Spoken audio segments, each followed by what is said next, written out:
Welcome to spot mobile repair guys. ನನ್ನ ಹೆಸರು ರಿಜ್ವಾನ್. ಇವತ್ತು ನಿನ್ನೆ ನೈಟ್ ನನಗೆ 3 ಗಂಟೆಗೆ ಒಂದು ಕಸ್ಟಮರ್ ಕಾಲ್ ಮಾಡಿದ್ದಾರೆ. ಗೂಗಲಿಂದ ನಂಬರ್ ತಗೊಂಡು OnePlus ಫೋನ್ ಇದೆ ಕಸ್ಟಮರ್ ಹತ್ರ. ಅವ್ರದ್ದು ತುಂಬಾ ಇಂಪಾರ್ಟೆಂಟ್ ಡೇಟಾ ಇತ್ತು. 3 ಗಂಟೆಗೆ ಕಾಲ್ ಮಾಡಿಬಿಟ್ಟು ಸರ್ ತುಂಬ ಎಮರ್ಜೆನ್ಸಿ ಇದೆ ನನಗೆ, ಸೊ ಅದಕ್ಕೆ ಇಮಿಡಿಯೇಟ್ ರೆಡಿ ಮಾಡಬೇಕು, ನನಗೆ ಅಮೌಂಟ್ ಎಷ್ಟಾದರೂ ತೊಂದರೆ ಇಲ್ಲ ಅಂತ ಕಸ್ಟಮರ್ ಹೇಳಿದರು. ಸೊ ಬಟ್ ನಾನು ತುಂಬ ಟ್ರೈ ಮಾಡಿದೆ ನೈಟಲ್ಲಿ ಏನಾದರೂ ಅರೇಂಜ್ ಮಾಡಿ ರಿಪೇರ್ ಮಾಡೋಣ ಅಂತ. ಬಟ್ ಎಲ್ಲ ಡೀಲರ್ಗಳಿಗೂ ನಾನು 3 ಗಂಟೆಗೆ ಕಾಲ್ ಮಾಡಿದ್ದೆ, ಏನಾದರೂ ಟ್ರೈ ಮಾಡಿ ಮಾಡೇ ಬಿಡೋಣ, ಎಮರ್ಜೆನ್ಸಿ ಇದೆ ಅಂತ. ಯಾಕಂದರೆ ನಾವು ಕೂತ್ಕೊಂಡಿರೋದೇ ಕಸ್ಟಮರ್ ಪ್ರಾಬ್ಲಮ್ ಸಾಲ್ವ್ ಮಾಡೋಕ್ಕೋಸ್ಕರ. ಬಟ್ ಯಾರು ಸ್ಪೇರ್ ಪಾರ್ಟ್ ಸ್ಟಾಕ್ ಇತ್ತು, ಬಟ್ 3 ಗಂಟೆಗೆ ರಾತ್ರಿಗೆ ಯಾರೂ ಬಂದು ಕೊಡೋಕ್ಕೆ ರೆಡಿ ಇರಲಿಲ್ಲ. ಸೊ ಅದಕ್ಕೆ ನಾನು ಕಸ್ಟಮರಿಗೆ ಕನ್ವಿನ್ಸ್ ಮಾಡಿದ್ದೆ, ಸರ್ ಒಂದು 11 o'clock 12 o'clock ಬನ್ನಿ ಬೆಳಗ್ಗೆ, ನೀವು ಫ್ರೀ ಮಾಡಿಕೊಂಡು ನಾನು ಮಾಡಿಕೊಡ್ತೀನಿ ಅಂತಂದ್ಬಿಟ್ಟು. ಸೊ ಇವಾಗ ಕಸ್ಟಮರ್ ಆನ್ ದ ವೇ ಬರ್ತಾ ಇದ್ದಾರೆ. ಅವರು ಕಸ್ಟಮರ್ ಕಂಡೀಷನ್ ಏನಿದೆ ಅಂತಂದರೆ ಅವ್ರಿಗೆ ಇನ್ಸ್ಟೆಂಟ್ ಆಗಬೇಕು, ನನ್ನ ಮುಂದೆ ಮಾಡಬೇಕು, ಯಾಕಂದರೆ ಅವ್ರದ್ದು ತುಂಬ ಇಂಪಾರ್ಟೆಂಟ್ ಡಾಟಾ ಇದೆ. ಸೊ ಅದಕ್ಕೋಸ್ಕರ ಅವರು ನನಗೆ ಇಮಿಡಿಯೇಟ್ ನನ್ನ ಮುಂದೆನೇ ಮಾಡಿಕೊಡಿ, ನನಗೆ ಇಮಿಡಿಯೇಟ್ ಮಾಡಿಕೊಡಿ ಅಂತ ಹೇಳಿದ್ದಾರೆ.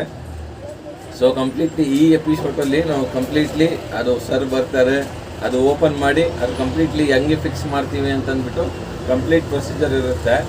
ಸೊ ಇದೇ ಥರ ನಿಮಗೆ ವಿಡಿಯೋ ನೋಡಬೇಕಂದ್ರೆ ನಮ್ಮ ಚಾನಲ್ಗೆ ಸಬ್ಸ್ಕ್ರೈಬ್ ಮಾಡಿ, mobile repairing related videos. So thank you guys. So guys, ಇದು ಫೋನ್ ಕಂಡೀಷನ್ ನೀವು ನೋಡ್ಬೋದು. ಸೊ ಯಾವ ಥರ ಕಂಪ್ಲೀಟ್ಲಿ ಡ್ಯಾಮೇಜ್ ಆಗಿದೆ. ಸೊ ಕಸ್ಟಮರ್ ಇವಾಗ ಬಂದು ರೀಚ್ ಆಗಿದ್ದಾರೆ. ಸೊ ಇದು ಕಂಪ್ಲೀಟ್ಲಿ ಹೊಸ ಥರ ರಿಪೇರ್ ಮಾಡಿ ಪ್ಯಾಕ್ ಮಾಡಿ ನಾವು ಕೊಡೋಣ.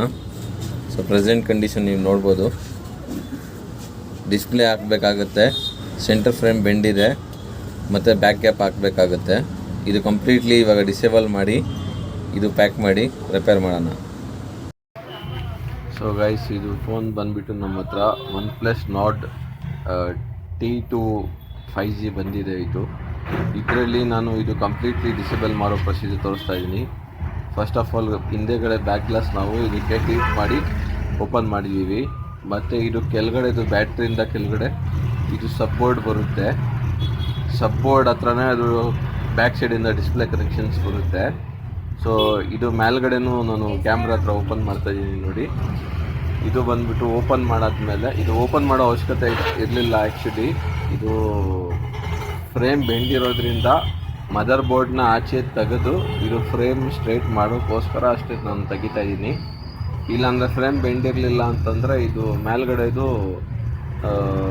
ಕ್ಯಾಪು ತೆಗಿಯೋ ಅವಶ್ಯಕತೆ ಇಲ್ಲ ನೋಡಿ. ಇದೇ ಮೇಲ್ಗಡೆ ಕ್ಯಾಪು. ಸೊ ಇವಾಗ ಇದು ಬ್ಯಾಟ್ರಿ ಕನೆಕ್ಟರ್ ಇದೆ, ಇವಾಗ ಓಪನ್ ಮಾಡ್ತಾ ಇರೋದು. ಸೊ ಇದು ಕೆಳಗಡೆ ಸ್ಟ್ರಿಪ್ ಇದೆಯಲ್ಲ, ಇದು ಬಂದುಬಿಟ್ಟು ಡಿಸ್ಪ್ಲೇ ಕನೆಕ್ಟರ್ ಬರುತ್ತೆ. ಅದ್ರ ಪಕ್ಕ ಇರೋದು ಫಿಂಗರ್ ಪ್ರಿಂಟ್ ಸೆನ್ಸರ್ ಇದೆ, ಮತ್ತು ಚಾರ್ಜಿಂಗ್ದು ಬರುತ್ತೆ ಮೇಲ್ಗಡೆಯಿಂದ ಕನೆಕ್ಷನ್ಸ್. ಸೊ ಇದು ಒಂದು ಕಡೆಯಿಂದ ನಾನು ಕಂಪ್ಲೀಟ್ಲಿ ಕನೆಕ್ಷನ್ಸ್ನ ಡಿಸೇಬಲ್ ಮಾಡ್ತಾಯಿದ್ದೀನಿ. ಇದು ಬಂದುಬಿಟ್ಟು ಆ್ಯಂಟಿನಾ ವಯರ್ ಇದೆ. ಸೊ ಇದು ಕಂಪ್ಲೀಟ್ಲಿ ಕೆಳಗಡೆದು ಸಬ್ಬೋರ್ಡ್ ಇದೆ ನೋಡಿ, ಅದರಲ್ಲಿ ಇನ್ಕ್ಲೂಡಿಂಗ್ ಸಿಮ್ ಬರುತ್ತೆ. ಸೊ ಸಬ್ಬೋರ್ಡ್ ಕೆಳಗಡೆ ನಾನು ಓಪನ್ ಮಾಡ್ಕೊಂಡಿದ್ದೀನಿ. ಇವಾಗ ತಿರ್ಗಾ ಹೀಟಲ್ಲಿ ಇಟ್ಬಿಟ್ಟು ಇದು ಟೆಂಪರ್ ಗ್ಲಾಸ್ ತೆಗೆದು ಇದು ಡಿಸ್ಪ್ಲೇ ಫ್ರೇಮ್ ಔಟ್ ಮಾಡಿ, ಇದು ಫ್ರೇಮ್ ಬೆಂಡಿರೋದ್ರಿಂದ ಇದು ಹೊಸ ಫ್ರೇಮ್ ಕೂಡ ನಾವು ಹಾಕ್ಬೋದು. ಬಟ್ ಇದು ಜಾಸ್ತಿ ಬೆಂಡಿರಲಿಲ್ಲ, ಹೊಸ ಫ್ರೇಮ್ ಹಾಕೋಕ್ಕೆ 1000 rupees ಎಕ್ಸ್ಟ್ರಾ ಆಗ್ತಾಯಿತ್ತು. ಸೊ ಕಸ್ಟಮರು ನನಗೆ ಫ್ರೇಮು ಸ್ಟ್ರೈಟ್ ಮಾಡಿಕೊಟ್ಬಿಡಿ ಸರ್ ಅಂತ ಹೇಳಿದ್ರು. ಸೊ ನನಗೂ ಅನಿಸ್ತು ಇದು ಆಗಿಬಿಡುತ್ತೆ ಅಂತಂದ್ಬಿಟ್ಟು. ಸೊ ಇದು ಫ್ರೇಮ್ ಸ್ಟ್ರೈಟ್ ಮಾಡ್ತಾಯಿದ್ದೀನಿ. ಇದು ಹೀಟ್ ಮಾಡಿ ನಾವು ಅದಕ್ಕೆ ಸ್ವಲ್ಪ ಲೈಟಾಗಿ ಪ್ರೆಷರ್ ಕೊಟ್ಟರೆ ಸೊ ಇದು ಒರಿಜಿನಲ್ ಕಂಡೀಷನ್ಗೆ ಬರುತ್ತೆ. ಬಟ್ ಇದು ಈ ಥರ ಮಾಡಬೇಕಾದ್ರೆ ನಾವು ಒಂದು ಇದು ಏನು ನೋಡ್ಕೊಬೇಕು ಅಂತಂದರೆ ಮದರ್ ಬೋರ್ಡ್ ಫ್ರೇಮ್ ಒಳಗಡೆ ಇರಬಾರ್ದು. ಯಾಕಂದರೆ ನಾವು ಪ್ರೆಷರ್ ಹಾಕೋದ್ರಿಂದ ಡಿಸ್ಪ್ಲೇ ಮೇಲೆ ಮದರ್ ಬೋರ್ಡ್ ಮೇಲೆ ಇದು ಪ್ರೆಷರ್ ಬಿದ್ದರೆ ಮದರ್ ಬೋರ್ಡ್ ಬೆಂಡಾಗಿ ಫೋನ್ ಡೆಡ್ ಆಗೋ ಚಾನ್ಸಸ್ ಇರುತ್ತೆ. ಸೊ ಅದು ಒಂದು ನೋಡ್ಕೊಬೇಕಾಗುತ್ತೆ. ಸೊ ತುಂಬ ಇಂಪಾರ್ಟೆಂಟ್ ಇದೆ ಫ್ರೇಮ್ ಸ್ಟ್ರೈಟ್ ಮಾಡೋದು, ಯಾಕಂದರೆ ಇದರಲ್ಲಿ ಇನ್ ಡಿಸ್ಪ್ಲೇ ಫಿಂಗರ್ ಪ್ರಿಂಟ್ ಬರುತ್ತೆ. ಡಿಸ್ಪ್ಲೇ ಫ್ರೇಮ್ ಒಳಗಡೆ ಸರಿಯಾಗಿ ನೀಟಾಗಿ ಫಿಟ್ ಆಗಿಲ್ಲ ಅಂತಂದರೆ ಇದು ಡಿಸ್ಪ್ಲೇ ಡ್ಯಾಮೇಜ್ ಕೂಡ ಆಗೋ ಚಾನ್ಸಸ್ ಇರುತ್ತೆ. ಸೊ ಅದಕ್ಕೋಸ್ಕರ ತುಂಬ ಕೇರ್ಫುಲಿ ನಾವು ಫ್ರೇಮ್ ಸ್ಟ್ರೈಟ್ ಮಾಡಬೇಕಾಗುತ್ತೆ. So guys, finally OnePlus Nord 2Tದು ಡಿಸ್ಪ್ಲೇ ಬಂದುಬಿಟ್ಟಿದೆ. ಸೊ ಇದರಲ್ಲಿ 100% ಒರಿಜಿನಲ್ ಡಿಸ್ಪ್ಲೇ ತರಿಸಿದ್ದೀನಿ. ಸೊ 100% ಒರಿಜಿನಲ್ ಡಿಸ್ಪ್ಲೇಲಿ ನಿಮಗೆ ಕಾಂಪೊನೆಂಟ್ಸ್ ಫುಲ್ಲು ಎಕ್ಸಾಕ್ಟ್ಲಿ ಸೇಮ್ ಬರುತ್ತೆ. ಸೊ ಇದು ಒಳಗಡೆ ಇದ್ದಿದ್ದು ಒರಿಜಿನಲ್ ಡಿಸ್ಪ್ಲೇ, ಮತ್ತು ನಾನು ಇದರಲ್ಲಿ ಹಾಕಿರೋದು ಕಸ್ಟಮರ್ಗೂ ಕೂಡ ತೋರಿಸಿದ್ದೀನಿ. ಇದರಲ್ಲಿ ಎಷ್ಟು ಕಾಂಪೊನೆಂಟ್ಸ್ ಇದೆ ಎಕ್ಸಾಕ್ಟ್ಲಿ ಇದೆ. ಮತ್ತು ಇನ್ನೊಂದು ಮೇಜರ್ ಡಿಫ್ರೆನ್ಸ್ ಏನು ಬರುತ್ತೆ ಅಂತಂದರೆ ಫಿಂಗರ್ ಪ್ರಿಂಟ್ ವರ್ಕಿಂಗ್ ಇರುತ್ತಲ್ಲ, ಅದು ಕಾಪಿ ಡಿಸ್ಪ್ಲೇಯಲ್ಲಿ ಅಕ್ಯುರೇಸಿ ಇರೋಲ್ಲ ಮತ್ತು ಸ್ಲೋ ಆಗಿ ವರ್ಕ್ ಆಗುತ್ತೆ. ಇದರಲ್ಲಿ ಪಕ್ಕಾ ಒರಿಜಿನಲ್ ಇರೋದ್ರಿಂದ ಎಕ್ಸಾಕ್ಟ್ಲಿ ತುಂಬ ಫಾಸ್ಟಾಗಿ ಓಪನ್ ಆಗ್ತಾಯಿದೆ ನೋಡಿ. ಫುಲ್ ವಿತಿನ್ ಅ ಸೆಕೆಂಡ್ ಓಪನ್ ಆಗ್ತಾಯಿದೆ. ಮತ್ತು ಇದು ವರ್ಕಿಂಗ್ ಪರ್ಫಾರ್ಮೆನ್ಸ್ ಎಲ್ಲ ನೋಡ್ಬೋದು. ಒರಿಜಿನಲ್ ಡಿಸ್ಪ್ಲೇ ಮತ್ತು ಕಾಪಿ ಡಿಸ್ಪ್ಲೇಯಲ್ಲಿ ಡಿಫ್ರೆನ್ಸ್ ಏನು ಬರುತ್ತೆ ಅಂತಂದರೆ ಮೇನ್ ಟಚ್ಚಲ್ಲಿ ಫೀಲ್ ಇರಲ್ಲ. ಕಾಪಿ ಡಿಸ್ಪ್ಲೇಯಲ್ಲಿ ಇದು ಡೈಲ್ ಪ್ಯಾಡ್ ನೀವು ನೋಡ್ಬೋದು. ಡೈಲ್ ಪ್ಯಾಡು ಎಷ್ಟು ಸಾಫ್ಟಾಗಿ ವರ್ಕ್ ಆಗ್ತಾಯಿದೆ. ಇದು ಕಾಪಿ ಡಿಸ್ಪ್ಲೇಯಲ್ಲಿ ಇಷ್ಟು ಸಾಫ್ಟಾಗಿ ವರ್ಕ್ ಆಗೋದಿಲ್ಲ. ಸೊ ಮೇಜರ್ ಡಿಫ್ರೆನ್ಸು ಅದು ಬರುತ್ತೆ. ಸೊ ಮೆಸೇಜಲ್ಲೆಲ್ಲ ನೋಡ್ಬೋದು ನೀವು, ಒಂದು ಫೀಲ್ ಬರಲ್ಲ ಒರಿಜಿನಲ್ ಡಿಸ್ಪ್ಲೇ ಮತ್ತು ಮಾರ್ಕೆಟ್ ಒರಿಜಿನಲ್ ಕಾಪಿ ಡಿಸ್ಪ್ಲೇದಲ್ಲಿ. ಸೊ ಕಂಪ್ಲೀಟ್ಲಿ ಚೆಕಿಂಗ್ ಆಗೋಗ್ಬಿಟ್ಟಿದೆ. ನಾನು ಒಂದ್ಸತಿ ಇನ್ನೊಂದು ಫಿಂಗರ್ ಪ್ರಿಂಟ್ ರಿಮೂವ್ ಮಾಡಿ ಆ್ಯಡ್ ಮಾಡಿ ತೋರಿಸ್ತೀನಿ.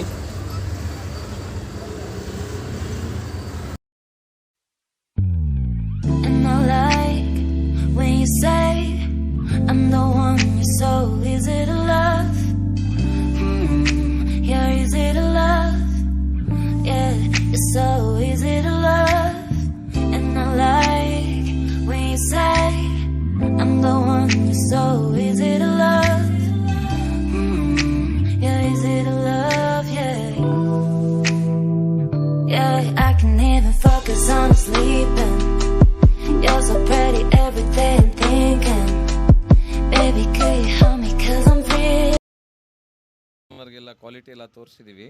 ಸೊ ಇದು ಫೈನಲಿ ಇವಾಗ ಗಮ್ಮಿಂಗ್ ಹಾಕಿ ಕಂಪ್ಲೀಟ್ಲಿ ಪ್ಯಾಕ್ ಆಗುತ್ತೆ ಫೋನ್. ಇದು ಸರ್ ಚಕ್ಕರ್ನ ಆ್ಯಪು ಅದೇ ಬರ. ಸೊ ಗೈಸ್, ನಾನು ಇದರಲ್ಲಿ ನಿಮಗೆ ಒಂದು ಫಿಂಗರ್ ಪ್ರಿಂಟ್ ಚೆಕ್ ಮಾಡಿಸಿದ್ದೀನಿ, ಪರ್ಫಾರ್ಮೆನ್ಸ್ ಎಲ್ಲ ಚೆಕ್ ಮಾಡಿಸಿದ್ದೀನಿ ಯಾವ ಥರ ಇದೆ ಅಂತ ಅಂದ್ಬಿಟ್ಟು. ನೆಕ್ಸ್ಟ್ ಇನ್ನೊಂದು ಇದು ಡಿಸ್ಪ್ಲೇ ನೋಡ್ಬೋದು. ಬ್ಯಾಕ್ ಸೈಡ್ ನೀವು ಕಾಂಪೊನೆಂಟ್ಸ್ ನೋಡ್ಬೋದು. ಸ್ಟ್ರಿಪ್ಪು ಮ್ಯಾನುಫ್ಯಾಕ್ಚರಿಂಗ್ ಎಲ್ಲ ಹೆಂಗಿರುತ್ತೆ ಅಂತ ನೋಡ್ಬೋದು. Exactly 100% same ಇದ್ದಂಗಿದೆ.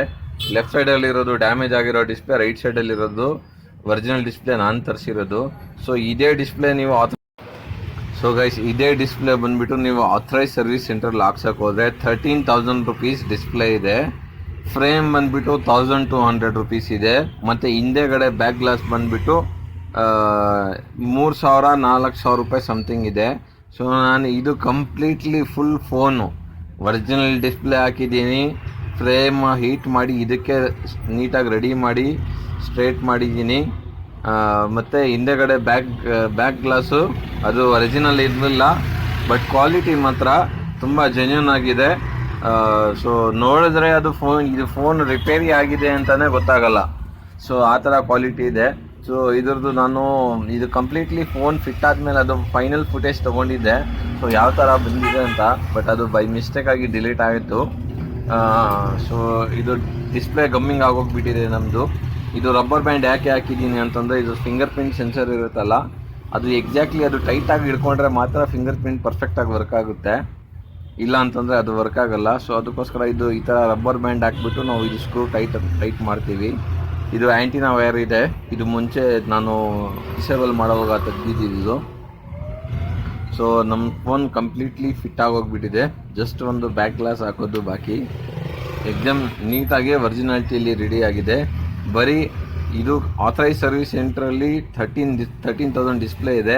ಇದು ನಾನು ಕಂಪ್ಲೀಟ್ಲಿ ಫೋನ್ ಫುಲ್ಲು 10,000ಗೆ ರೆಡಿ ಮಾಡಿಸ್ಬಿಟ್ಟೆ. ಇದು ನೀವು ಬ್ಯಾಕ್ ಕ್ಯಾಪ್ ನೋಡ್ಬೋದು. ಇದ್ರದ್ದು ಯಾವ ಥರ ಎಕ್ದಮ್ ಜೆನ್ಯೂನ್ ಆಗಿದೆ ಅಂತಂದ್ಬಿಟ್ಟು. ಕ್ಯಾಮ್ರಾ ಗ್ಲಾಸ್ ಎಲ್ಲ ಅದರ ಇನ್ಕ್ಲೂಡಿಂಗ್ ಬರುತ್ತೆ. ಸೊ ಎಕ್ದಮ್ ಒಳ್ಳೆ ಫಿನಿಶಿಂಗ್ ಬಂದಿತ್ತು. ಸೊ ಇದೇ ಥರ ನಿಮ್ಮ ಹತ್ರ ಯಾವುದಾದ್ರೂ ಫೋನ್ ಇದ್ದರೆ ರಿಪೇರಿಗೆ ಖಂಡಿತ ಸ್ಪಾಟ್ ಮೊಬೈಲ್ ರಿಪೇರ್ಗೆ ವಿಸಿಟ್ ಮಾಡಿ. ಲೋಯೆಸ್ಟ್ ಪ್ರೈಸ್, ಜೆನ್ಯೂನ್ ಸರ್ವಿಸ್, ಇನ್ಸ್ಟೆಂಟಾಗಿ ಮಾಡಿಕೊಡ್ತೀನಿ. ಏನಿದ್ರು ಖಂಡಿತ ತೊಗೊಂಬನ್ನಿ. ಇದೇ ಥರ ವೀಡಿಯೋಸ್ಗಾಗಿ ನಮ್ಮ ಚಾನಲ್ಗೆ ಸಬ್ಸ್ಕ್ರೈಬ್ ಮಾಡಿ. ತುಂಬ ಥ್ಯಾಂಕ್ಸ್.